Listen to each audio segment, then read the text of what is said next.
और इसी के साथ जो बही खाता में जो एक सेकेंड सीट गणित पर जाते हैं और सीट गणित पर जाकर जो हम एक एक करके आपको अब तस्वीर दिखाएंगे, उससे आप पूरी बात एक एक तरीके से बहुत अच्छी तरीके से समझिएगा।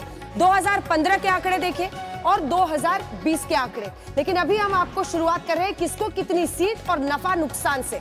तो एनडीए में ये जो आप देख रहे हैं 92 सीट, 27 की गिरावट आप देख रहे हैं एनडीए में, वहीं पर 118 और प्लस 19 होता हुआ ये में। लेकिन इस मैप पर नजर आप डालिए, ये देख रहे हैं आप 226 का अभी तक का जो रुझान है वो आ गया है। इसमें आप रंग भी देख लीजिए और समझ जाइएगा बीजेपी किस अनुपात में दिख रहा है आपको, जेडीयू किस अनुपात में दिख रहा है और आरजेडी किस अनुपात में दिख रहा है। ये जो नीला रंग आप देख रहे हैं, अब गठबंधन में जब हम क्षेत्रवार तरीके से मैप पर जाते हैं और फिर आपको एक एक करके दोनों ही 2015 बनाम 2020 अब हम आपको दिखा रहे हैं। आप देख लीजिए एनडीए का आपको सैफरन कलर दिख रहा है, आरजेडी प्लस का नीला रंग 125, 110 और एलजेपी ये आप 2015 का देख रहे हैं। इसमें आप जेडीयू मिलाकर देख रहे हैं। यहां पर इस बार देख लीजिए तो मामला कैसे अभी तक के रुझानों के मुताबिक जा रहा है आरजेडी के पक्ष में, यानी महागठबंधन के पक्ष में। अब हम इसी को पार्टी के हिसाब से जरा आपको दिखाना चाहेंगे। देखिए ये पार्टी के हिसाब से जब आप देखेंगे तो ये देखिए पूरी तस्वीर जो आप देख रहे हैं, बीजेपी 51 पर, जेडीयू 2020 के नतीजे नहीं, अभी इसे रुझान के तौर पर देखिए तो रुझान के तौर पर 51 पर बीजेपी, जेडीयू 36 पर, वीआईपी 5 और एचएम भी, मतलब लगता है इनका भी खाता खुलने वाला है रुझानों के मुताबिक। आरजेडी 74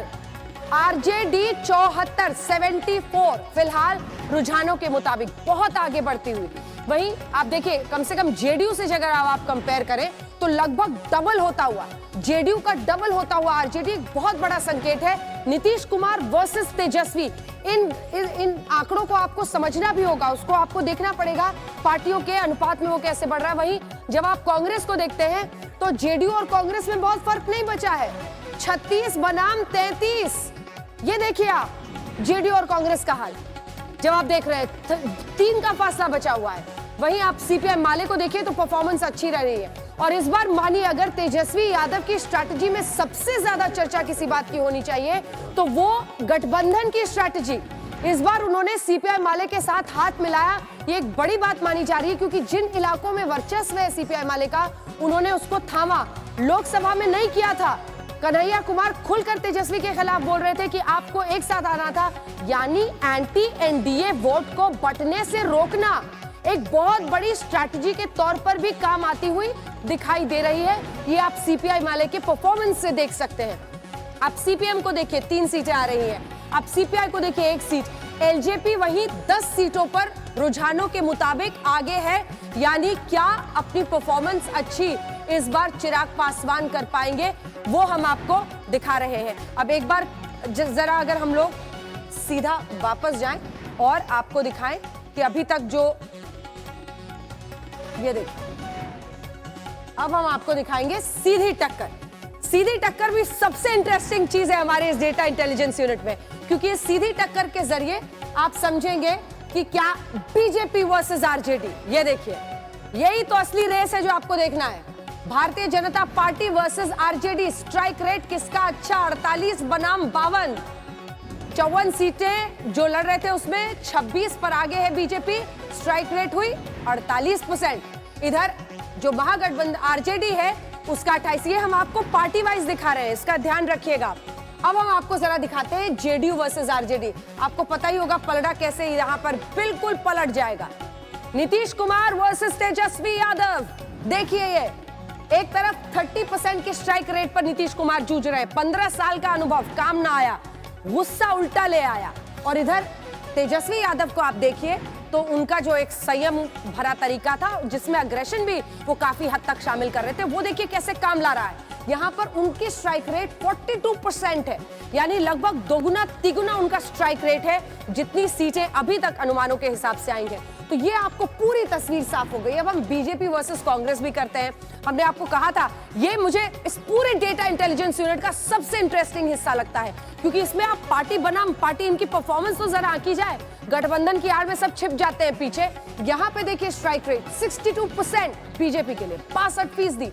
34 सीटें जिन पर वो लड़ रहे हैं सीधे मुकाबले में, वहां पर 21 सीटों पर आगे हैं। और यही कांग्रेस की आप परफॉर्मेंस रेट देखिए, 34 सीटों में से 13 पर वो आगे है, तो 38% पर वो दिख रहे हैं।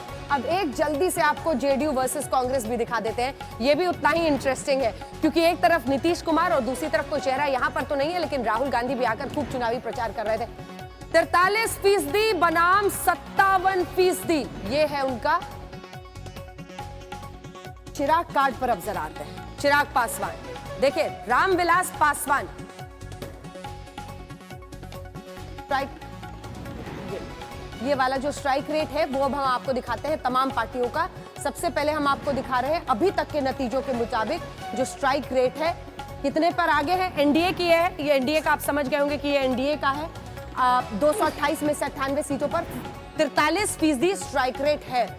जरूरी कितना चाहिए इनको? 160% सरकार बनाने के लिए 15 सीटें और 24 में इनको चाहिए, यानी 160%। बहुत फेरबदल होगा तभी ये मुमकिन हो पाएगा, तो ये आप समझ रहे होंगे।